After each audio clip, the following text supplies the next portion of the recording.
এটি সেই SB super deluxe যেই বাসটি যেই পরিবহনটি ফেরিতে উঠতে গিয়ে সরাসরি নদীর মধ্যে তলিয়ে যায়। সেই বাসটি উদ্ধার কাজ করছে উদ্ধারকারী জাহাজ হামজা। ইতিমধ্যে আমরা দেখতে পাচ্ছি হামজা থেকে তাকে ক্রেনে বেঁধে অলরেডি পানি থেকে উপরে উঠানো হচ্ছে।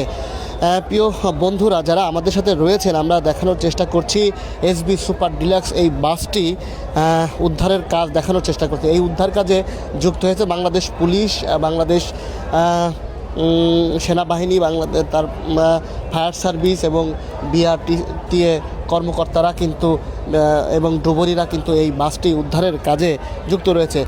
আপনারা জানেন যে গত বছরে এই দৌলতদিয়া ঘাটে কিন্তু একটি বাস কিন্তু ফেরিতে উঠতে গিয়ে পানির মধ্যে পড়ে যে একাধিক প্রাণ নাশের মতো একটা ঘটনা ঘটে। সেই বাস থেকে কিন্তু 26 জন মৃত লাশ উদ্ধার করা হয়েছিল। সেই রকম ঘটনা এই ঈদে আপনারা জানেন যে ঈদে মানুষ তার নারীর টানে হোক বা তার পরিবারের টানে হোক তারা কিন্তু বাড়িতে ঈদ করতে আসে, কিন্তু ঈদ করতে এসে যখন কর্মস্থলে আবার ফেরা শুরু করে তখন কিন্তু এরকম ঘটনা আমরা গত ঈদে দেখেছি। এই ঈদেও কুষ্টিয়া থেকে ছেড়ে আসা এসবি সুপার ডিলাক্স নামক একটি বাস কিন্তু ফেরিতে উঠতে গিয়ে সরাসরি আজকে সাড়ে 10টার দিকে কিন্তু পানির মধ্যে চলে যায়। তবে প্রিয় বন্ধুরা, এই বাসের যারা যাত্রী ছিল তাদেররা কিন্তু বাস থেকে নামিয়ে দিয়ে তারপরে বাসটি ফেরিতে ওঠার কারণে কিন্তু এখন পর্যন্ত কোনো মানুষের নিখোঁজ আছে কিনা কোনো যাত্রী সেটি কিন্তু আমরা জানতে পারিনি বা নিখোঁজ নেই সেমনটি কিন্তু এখানকার কর্মকর্তারা বলছে। তবে এখন পর্যন্ত সুষ্ঠুভাবে এবং খুব দ্রুত এই বাসটি উদ্ধার করা হচ্ছে সেটি কিন্তু আমরা দেখতে পাচ্ছি এবং এই বাসটির মধ্যে যত মালামাল রয়েছে সবগুলোই কিন্তু উদ্ধারের কাজ চলমান রয়েছে। তবে যারা এই উদ্ধার কাজের সাথে জড়িত ছিল তাদেরকে ধন্যবাদ জানাই। খুব দ্রুত কিন্তু তারা এই উদ্ধার কাজ চালিয়েছে, সেটি আমরা আপনাদেরকে দেখানোর চেষ্টা করছি। আমরা দেখতে পাচ্ছি যে অলরেডি কিন্তু এই বাসটি পানির মধ্য থেকে এই বাসটিকে কিন্তু ক্রেনে বেঁধে তারপরে কিন্তু দেখতে পাচ্ছি ইতিমধ্যে ফেরির উপর উঠানো হচ্ছে।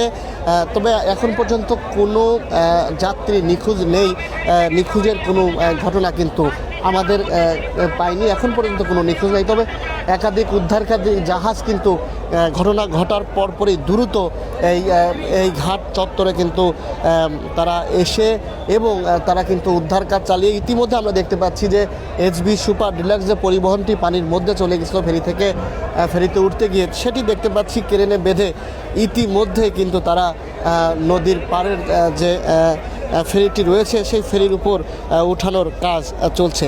আমরা আপনাদেরকে সেটি দেখানোর চেষ্টা করছি বন্ধুরা। ইতিমধ্যে কিন্তু এই বাসটি কিন্তু উঠানো হয়েছে এবং এই বাসের মধ্যে থাকা কোনো যাত্রী কিন্তু যখন ফেরিটি সরাসরি পানির মধ্যে চলে যায় তখন কিন্তু এই বাসের মধ্যে কোনো যাত্রী ছিল না, সেটি কিন্তু এখানকার লোকজন আমাদেরকে জানিয়েছে।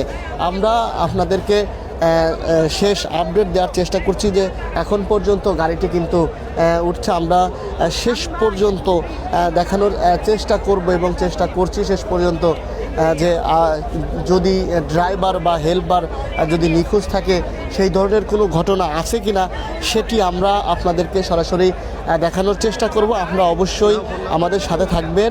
আমরা আপনাদেরকে দেখানোর চেষ্টা করছি যে শেষ মুহূর্তের যে উদ্ধার কাজ চলছে সেটি দেখানোর চেষ্টা করছি প্রিয় বন্ধুরা। আপনারা ইতিমধ্যেই কিন্তু বাসটি ফেরির উপর রাখা হয়েছে এবং এখানে থাকা ফায়ার সার্ভিসের লোক ব্যতীত কেউ কিন্তু এই বাসটির মধ্যে প্রবেশ করতে পারবে না। উদ্ধার কাজ চালাচ্ছে বাংলাদেশ ফায়ার সার্ভিস।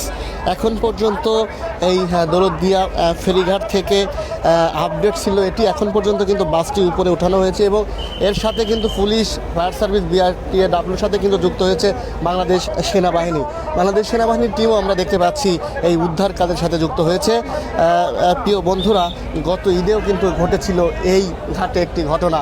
এই ঈদেও কিন্তু রিপিট হয়ে গেল ফেরিতে উঠতে গিয়ে পরিবহন কিন্তু পানির মধ্যে।